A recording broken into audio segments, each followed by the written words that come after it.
નમસ્કાર, હું છું માર્ગી. આપની સાથે હેડલાઇન્સમાં જોઈએ કેટલાક મહત્વના સમાચાર. એક તરફ રાજ્યના ગૃહ વિભાગે ગુનાખોરો સામે કડક કાર્યવાહી કરવાનું કહ્યું છે, તો બીજી તરફ કોંગ્રેસ નેતા ઇન્દ્રનીલ રાજ્યગુરુએ ગૃહમંત્રીને ચેલેન્જ ફેંકી છે. કોંગ્રેસના પૂર્વ ધારાસભ્ય ઇન્દ્રનીલ રાજ્યગુરુએ સવાલ ઉઠાવ્યા છે અને ગૃહમંત્રીને ચેલેન્જ ફેંકી છે કે જાહેરમાં ચર્ચા કરે તો ભાજપમાં રહેલા ગુંડાઓનું લિસ્ટ તેઓ આપશે. તેઓએ ભાજપ સરકાર સામે આકરા પ્રહારો કરી આ કામગીરી માત્ર દેખાડો હોવાના આક્ષેપો કર્યા છે. દિલ્હીમાં યોજાયેલા રાયસીના ડાયલોગમાં ભાગ લેતા ફિલિપાઇન્સના વિદેશ મંત્રી એનરિકે મેનાલોએ ભારત ફિલિપાઇન્સના બ્રહ્મોસ મિસાઇલ સોદાને બંને દેશોના સંરક્ષણ સંબંધોમાં મહત્વનું પગલું ગણાવ્યું છે. તેઓએ વિવિધ સંરક્ષણ ક્ષેત્રોમાં સ્થપાનારા બંને દેશોના સહકાર અંગે કહ્યું હતું કે આ કરારો તે માટે માર્ગદર્શક બની રહ્યા છે. આ સાથે આ નામ પુરાણ કથાઓ અને મહાકાવ્યોમાં કહેલા બ્રહ્માસ્ત્ર શબ્દની પણ યાદ આપે છે. અમેરિકી રાષ્ટ્રપતિ ડોનાલ્ડ ટ્રમ્પે હવે અમેરિકાના શિક્ષણ વિભાગને બંધ કરવાનો નિર્ણય લીધો છે. આ મામલે તેમણે એક આદેશ પર હસ્તાક્ષર પણ કરીને સૌને ચોંકાવ્યા છે. 1979માં રચાયેલા શિક્ષણ વિભાગને કોંગ્રેસની મંજૂરી વિના બંધ કરવું શક્ય નથી. તેમ છતાં રિપબ્લિકન્સનું કહેવું છે કે અમે અમારું લક્ષ્ય પ્રાપ્ત કરવા એક બિલ લાવીશું. ટ્રમ્પે કહ્યું કે અમે શિક્ષણ વિભાગને તાળું મારવા જઈ રહ્યા છીએ. વીજળીની ગંભીર સમસ્યાને ધ્યાનમાં રાખીને લંડનનું હિથ્રો એરપોર્ટ મધરાત સુધી બંધ છે. શુક્રવારે સવારે એક પોસ્ટમાં એરપોર્ટ ઓથોરિટીએ મુસાફરોને મુસાફરી ન કરવાની સલાહ આપી છે. મુસાફરોએ વધુ માહિતી માટે જે એરલાઇન સાથે તેઓ મુસાફરી કરી રહ્યા હતા તેનો સંપર્ક કરવો જોઈએ એવું પણ કહેવાયું છે. એરપોર્ટને વીજળી સપ્લાય કરતા ઇલેક્ટ્રિકલ સબસ્ટેશનમાં આગ લાગવાને કારણે હિથ્રોમાં વીજળીની ગંભીર અછત સર્જાઈ છે. 20મી માર્ચે આંતરરાષ્ટ્રીય ઓલિમ્પિક એસોસિએશનના નવા પ્રમુખની જાહેરાત કરવામાં આવી હતી, જેમાં ગ્રીસના કોસ્ટા નાવારીનોમાં યોજાયેલી 144મી આઈઓસી બેઠકમાં ઝિમ્બાબ્વેના રમતગમત મંત્રી અને 2 વખતના ઓલિમ્પિક સુવર્ણચંદ્રક વિજેતા ક્રિસ્ટી કોવેન્ટ્રીને નવા પ્રમુખ તરીકે ચૂંટવામાં આવ્યા છે. આઈઓસીની બેઠકમાં 7 ઉમેદવારો પર મતદાન કરાયું હતું, જેમાં ક્રિસ્ટી કોવેન્ટ્રી આગામી 8 વર્ષ માટે જીતીને હવે જવાબદારી સંભાળશે. ન્યૂઝીલેન્ડ અને પાકિસ્તાન વચ્ચે ટી20ની 5 સિરીઝની ત્રીજી મેચ રમાઈ રહી છે. પહેલા બેટિંગ કરતા ન્યૂઝીલેન્ડના બેટ્સમેન માર્ક ચેપમેને પાકિસ્તાની બોલર્સની ધુલાઈ કરી છે. ચેપમેને માત્ર 44 બોલમાં 94 રનની ઇનિંગ રમી નાખી છે. આ દરમિયાન તેમના બેટમાંથી 11 ચોગ્ગા અને 4 છગ્ગા નોંધાયા છે. નોંધનીય છે કે પાકિસ્તાનની ટીમ આ સિરીઝમાં 0-2થી પાછળ છે. ઇટલીના તુરીન ખાતે યોજાયેલ સ્પેશિયલ ઓલિમ્પિક વિન્ટર ગેમ 2025માં ભારતના 35 ખેલાડીઓએ ભાગ લીધો હતો, જેમાં મહેસાણા જિલ્લામાંથી ઊંઝા તાલુકાના કામલી ગામની માનસિક દિવ્યાંગ ખેલાડી આશા ઠાકોરે પણ આ સ્પેશિયલ ઓલિમ્પિક વિન્ટરમાં ભારતનું પ્રતિનિધિત્વ કર્યું હતું. આશાએ ફ્લોર બોલ નામની રમતમાં બ્રોન્ઝ મેડલ જીતી ગુજરાતનું નામ રોશન કર્યું છે. તેની આ સિદ્ધિ બદલ આખા ગામમાં ખુશીનો માહોલ છવાયો છે. ઉત્તરાખંડમાં ગેરકાયદેસર મદરેસાઓ સામે મુખ્યમંત્રી પુષ્કર સિંહ ધામીની કડકાઈ અત્યારે ચર્ચામાં છે. ગુરુવારે ઉધમસિંહ નગરમાં 16 અને હરિદ્વારમાં 2 મદરેસાઓ સીલ કરાયા હતા. રાજ્યમાં અત્યાર સુધીમાં 110 મદરેસાઓને તાળા મારી દેવાયા છે. છેલ્લા 1 મહિનાથી સરકારની પરવાનગી વગર ચાલતા આવા મદરેસાઓ સામે વહીવટીતંત્ર સતત કાર્યવાહી કરી રહ્યું છે. પંજાબના ભટિંડામાં ગુરુકાશી યુનિવર્સિટીના કેમ્પસમાં બિહારી વિદ્યાર્થીઓને નિર્દયતાથી મારવામાં આવ્યા છે. પીડિત વિદ્યાર્થીઓએ જણાવ્યું કે યુનિવર્સિટી કેમ્પસમાં બિહારી વિદ્યાર્થીઓનું લોહી વહી રહ્યું છે. પીડિતોના જણાવ્યા મુજબ ઘણા વિદ્યાર્થીઓ ઉપર તલવારોથી હુમલા કરવામાં આવ્યા છે, જેના કારણે તેમના માથા અને પીઠ પર ગંભીર ઇજાઓ થઈ છે. બિહારના મુખ્યમંત્રી નીતિશ કુમાર વિરુદ્ધ કેસ નોંધાયો છે. તેમની પર રાષ્ટ્રગીતનું અપમાન કરવાનો આરોપ છે. એડવોકેટ સૂરજકુમારે મુઝફ્ફરપુર ACJM પશ્ચિમી કોર્ટમાં નીતિશ વિરુદ્ધ કેસ દાખલ કર્યો છે. વાત એવી છે કે એક કાર્યક્રમમાં રાષ્ટ્રગીત દરમિયાન નીતિશ વિચિત્ર હરકતો કરી રહ્યા હતા, જેનો વિડીયો વાયરલ થઈ રહ્યો છે અને આ વિડીયોને આધારે જ તેમના પર રાષ્ટ્રગીતનું અપમાન કરવાનો આરોપ મુકાયો છે.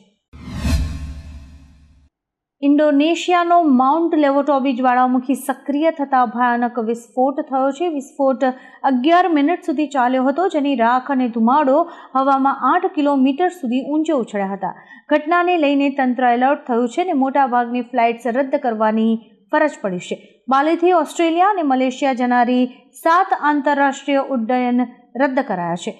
વિસ્ફોટની અસર જોકે આજુબાજુના ગામોને નથી થઈ, પરંતુ ભારે વરસાદ ચાલુ હોવાથી ખતરો હજુ નથી ટળ્યો. દેશના અલગ અલગ વિસ્તારોમાં ફરી વાતાવરણમાં પલટો આવ્યો છે. ઉત્તર પ્રદેશ, બિહાર સહિત ઓડિશા, છત્તીસગઢ, મધ્યપ્રદેશ, તેલંગાણા અને વિદર્ભમાં જોરદાર વાવાઝોડા સાથે વરસાદનું એલર્ટ છે. ઉત્તર પ્રદેશ અને ઉત્તર પૂર્વ અને કર્ણાટક રાજ્યોમાં પણ હળવા વરસાદની સંભાવના સાથે યલો એલર્ટ જારી કરાયું છે. અરુણાચલ પ્રદેશમાં ભારે વરસાદની સંભાવના છે. રાજધાની દિલ્હીમાં પણ આંશિક વાદળછાયું વાતાવરણ રહેશે. અમિત શાહે રાજ્યસભામાં પોતાના સંબોધનમાં જણાવ્યું છે કે 31 માર્ચ 2026 નક્સલવાદનો ભારતમાં છેલ્લો દિવસ હશે. તેમણે કહ્યું કે જમ્મુ અને કાશ્મીરમાં 12,000 કરોડનું રોકાણ થયું છે. પીએમ મોદીના કાર્યકાળમાં છેલ્લા 10 વર્ષમાં ઘણું બધું બદલાયું છે.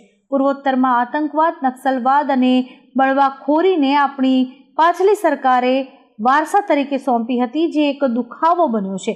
2014માં અમારી સરકાર બની ત્યારથી અમે ત્રણેય મોરચે લડ્યા છીએ. ગૂગલે જીમેલમાં એક નવું ફીચર એડ કર્યું છે, જે એઆઈની મદદથી ઈમેલ શોધવામાં મદદ કરશે. નવી મોસ્ટ રિલેવન્ટ સુવિધા પહેલાં એવા ઈમેલ્સ બતાવશે જે તાજેતરમાં જોવામાં આવ્યા હોય, વારંવાર ખોલવામાં આવ્યા હોય અથવા જેમની સાથે તમે વારંવાર સંપર્ક કરો છો તેવા લોકો તરફથી આવ્યા હોય. ગૂગલનું કહેવું છે કે આનાથી લોકોનો સમય બચશે અને તેઓ તેમની મહત્વપૂર્ણ માહિતી સરળતાથી શોધી શકશે. દિલ્હીમાં આમ આદમી પાર્ટી સાથે જોડાયેલા મોટા સમાચાર સામે આવ્યા છે. આમ આદમી પાર્ટીની પીએસી બેઠકમાં ગુજરાતને લઈને એક મોટો નિર્ણય લેવાયો છે. ગોપાલ રાયને ગુજરાતના પ્રભારી બનાવાયા છે. આ ઉપરાંત દુર્ગેશ પાઠકને સહપ્રભારી બનાવાયા છે. કુલ મળીને 4 રાજ્યોમાં પ્રભારી અને 2 રાજ્યોમાં પ્રદેશ પ્રમુખને મંજૂરી અપાઈ છે. વિધાનસભામાં ચૂંટણી હાર બાદ આપની આ પહેલી પીએસી બેઠક હતી. સીએમ યોગી આદિત્યનાથે અયોધ્યાની મુલાકાત દરમિયાન એક મોટું નિવેદન આપ્યું છે. તેમણે કહ્યું કે મારી 3 પેઢીઓ શ્રી રામ જન્મભૂમિ આંદોલનને સમર્પિત છે. અમે સત્તા માટે નથી આવ્યા. શ્રી રામ મંદિર માટે સત્તા ગુમાવવી પડે તો કોઈ જ વાંધો નથી. તેમણે કહ્યું કે શ્રી અયોધ્યા ધામ ભારતના સનાતન ધર્મનો પાયો છે અને સપ્તપુરીઓમાં પ્રથમ છે. સીએમ યોગીએ રામલલાના દર્શન કર્યા હતા અને પૂજા અર્ચના પણ કરી હતી. સોફ્ટવેરમાં ખામીને કારણે ગુજરાતભરના આરટીઓ ટ્રેક સતત બીજા દિવસે પણ બંધ રહ્યા હતા. આમ થવાથી રાજકોટના 800 અને વડોદરાના 450થી વધુ વાહન ચાલકોની ડ્રાઇવિંગ ટેસ્ટ પાછી ઠેલાઈ છે. બીજી તરફ આવતીકાલથી 2 દિવસની રજા છે. હવે સોમવારથી જ લોકો ડ્રાઇવિંગ લાયસન્સ કઢાવવા માટે ટેસ્ટ આપી શકશે.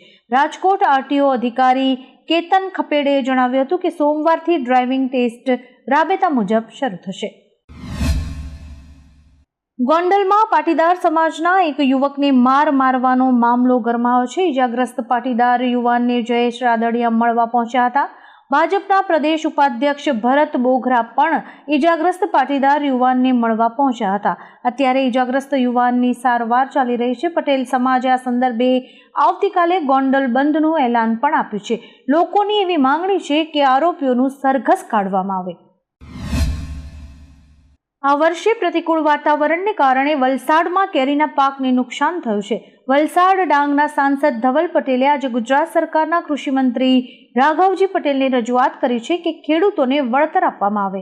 સાંસદે તેમની લેખિત રજૂઆતમાં જણાવ્યું કે વલસાડ જિલ્લામાં કેરી મુખ્ય બાગાયતી પાક છે. મોટાભાગના ખેડૂતો કેરીની આવક ઉપર જ નિર્ભર છે. આ વર્ષે પ્રતિકૂળ વાતાવરણને કારણે કેરીના પાકને 80થી 90% જેટલું નુકસાન થયું છે. કર્ણાટક વિધાનસભામાં સરકારી કોન્ટ્રાક્ટમાં મુસ્લિમોને 4% અનામત આપવાને મુદ્દે ભાજપના ધારાસભ્યોએ હંગામો મચાવ્યો હતો. ભાજપના ધારાસભ્યોએ ગૃહમાં બિલની કોપી ફાડી નાખી અને સ્પીકર તરફ ફેંકી હતી. આ પછી સ્પીકરે માર્શલને બોલાવ્યા અને ધારાસભ્યોને ગૃહમાંથી બહાર કાઢ્યા. આ ઉપરાંત તેમણે ભાજપના 18 ધારાસભ્યોને 6 મહિના માટે સસ્પેન્ડ પણ કર્યા છે. સરકારે સીએમ, મંત્રીઓ અને ધારાસભ્યોના પગારમાં 100% વધારો કરવાનું બિલ પસાર કર્યું છે. આજે વિધાનસભામાં ધારાસભ્ય દ્વારા એક પ્રશ્ન પૂછાયો હતો. જવાબમાં ઉદ્યોગ મંત્રી બલવંતસિંહ રાજપૂતે જણાવ્યું કે 10મી વાઇબ્રન્ટ ગુજરાત ગ્લોબલ સમિટ 2024 દરમિયાન રાજ્યમાં અંદાજે કુલ 47 લાખ કરોડ કરતાં વધુના MOU કરાયા હતા. ઉલ્લેખનીય છે કે 10મી વાઇબ્રન્ટ ગુજરાત ગ્લોબલ સમિટ 10થી 12 જાન્યુઆરી 2024 દરમિયાન ગાંધીનગરમાં યોજાઈ હતી, જેમાં અંદાજે 47 લાખ કરોડ કરતાં વધુના MOU થયું હોવાનું ઉદ્યોગ મંત્રીએ નિવેદન આપ્યું છે. આવા જ કેટલાક રસપ્રદ સમાચારો નિહાળવા માટે અમારી YouTube ચેનલને લાઇક, શેર અને સબસ્ક્રાઇબ કરો અને જોતા રહો હેડલાઇન્સ.